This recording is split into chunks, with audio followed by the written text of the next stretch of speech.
Well, good day, everyone. I'm sorry to have to inform you that your favorite host, Joshua Perry, won't be able to make it today. Instead, you have me, his evil counterpart, Hasaj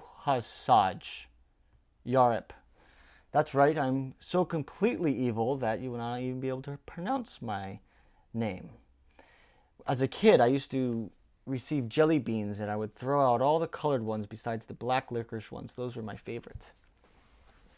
If you forgot your Grigri at home, if your belayer's not paying attention, if you don't wear a helmet to protect your dome and your rope has failed inspection, if you think that chalk is aid and you take big whippers all day, it's time to watch these scary tales and learn something from climbing fails with Joshua Perry. Blah, blah, blah, climbing fails, climbing tails.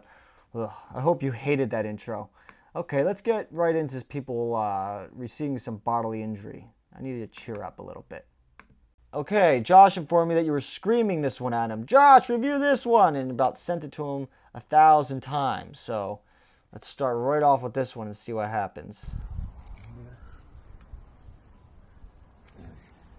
Looks like he's about to fall. His belayer is ready for it. Takes in some slack. Oh, it blows right out. Excellent. Excellent. So what now? I'm supposed to review this? Well, first of all, they're both not wearing helmets. Very good. I like that. Nothing like a cracked skull to wake you up in the morning. Am I right? Step 2. The belayer is standing farther away from the piece, which gives it an outward pull instead of a downward pull. And if the piece was placed to receive a downward pull, because you're supposed to place your pieces with using some brain, you don't just throw it in there. You're supposed to think, what direction of pull is this piece going to receive? So, the belayer could be in a better spot to not give that piece an outward pull. Step 3, the climber grabs the rope and grabs his piece. This could also be a reason why it pulled out, sending the climber right to the ground. Excellent. I also think if the piece is bomber, like it ain't coming out whichever way you pull it, then it doesn't matter. So maybe if you had a couple extra pieces in there, you know, that climb doesn't look like it's that high, you ain't gonna run out of gear, place some more pieces. But that's my analysis on that one. What else do we have here? Why are there little microphones and sound things? There's no sound on this video. Oh my God, what is it? I love it. It's beautiful. The only thing that can make this better is a chalk imprint of his body as soon as he hits. Whoa, what is this beautiful piece of artwork here? If you ever came across a bolt like this on a climb, you were to take 2 notes. 1, that bolt doesn't go into the rock very far. And 2, if you were to take a fall and fall on that bolt, you'll be missing a nice chunk of skin out of whatever lands on it. A lovely placed bolt. I love it. Excellent. One of the most evil bolt placements I could imagine. Perfect. All right, next. Ooh, a story. I love stories. At the gym today, I got impaled. I was about 10 to 15 feet up an auto belay route, unclipped, and I jumped down to clip in. Someone please make that make sense. He was clipped in. He was up on a row, unclipped, and I jumped down to clip in. Okay. Wouldn't that send the clip flying to the top? I'll continue. The landing looked clear. Oh, we had a clear landing. Route setters were going on nearby, and the section being set was cordoned off. Coordinated.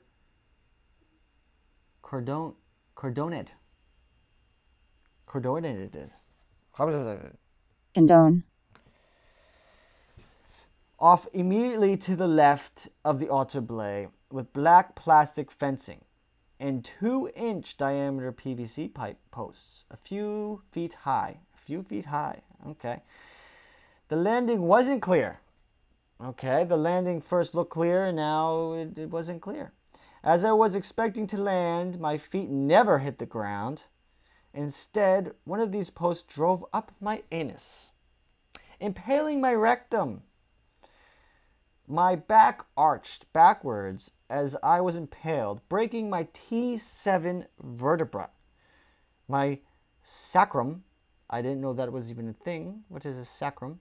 Was completely shattered, and my anus and rectum was ripped open. A lovely story. I started screaming and didn't stop for a long time. The gym staff helped stabilize me and controlled the bleeding while they called 911. I was taken to the trauma center where they did an x-ray and a CT and then did emergency surgery to see back together my anus and rectum. I am currently waiting for an MRI to determine if the spinal issues need surgery. Totally gnar. No idea if I will be able to walk or run or climb again, and will fully understand the severity of my injuries right now. But I am happy to be alive and grateful for all those who helped me today. I'm sure there will be plenty of follow-ups. There was already a follow-up. But that is all for now, you bunch of good-hearted accident vultures. Stay safe and watch your ass. Okay. Some of those things in that story don't add up at all. But, yeah, watch your landing. Do we have more stories? I love stories. Here's another story, maybe on almost the same topic. On the morning of the 18th, my partner and I woke up at 4 a.m. to be the first en route for epinephrine. We both tried to poop in the morning, but to no avail. During the approach, we checked for wag bags, but the dispenser was empty. There's dispensers? We decided to continue anyway and began climbing the route. Past the chimneys, we both had to go pretty badly, but kept pressing on, not wanting to leave any poop on the route. On the final 5-9 pitch, my partner pulled the bulge and realized he couldn't wait anymore.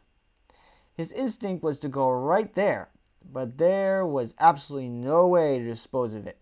I told he had to try and go in the almond bag so we could carry it out. Having never used a wag bag, he mostly missed. Oh, boy. He got a great deal of it on his hand and down the side of the bag. I told him that the bag couldn't go in my backpack like that. So we used a nearby stick to push it in. An emergency Nalgene, an empty Nalgene bottle. We're throwing that Nalgene bottle out. Because the ledge was sloped, we set the Nalgene on a bush while he washed his hands and used the rest of our water to clean up the poop on the ledge as best as we could. While he was grabbing a carabiner off his harness so he could clip the Nalgene to his harness, he accidentally kicked the bush. The Nalgene rolled off the bush and stalled comically at the edge of the ledge. My partner reached out with his foot to pull back on the ledge because his leash was too short for his hand. Because he couldn't reach it, the bottle fell off the ledge and bounced twice before disappearing out of sight. We yelled rock as loud as we could, but unfortunately, we could do nothing to stop the poopocalypse.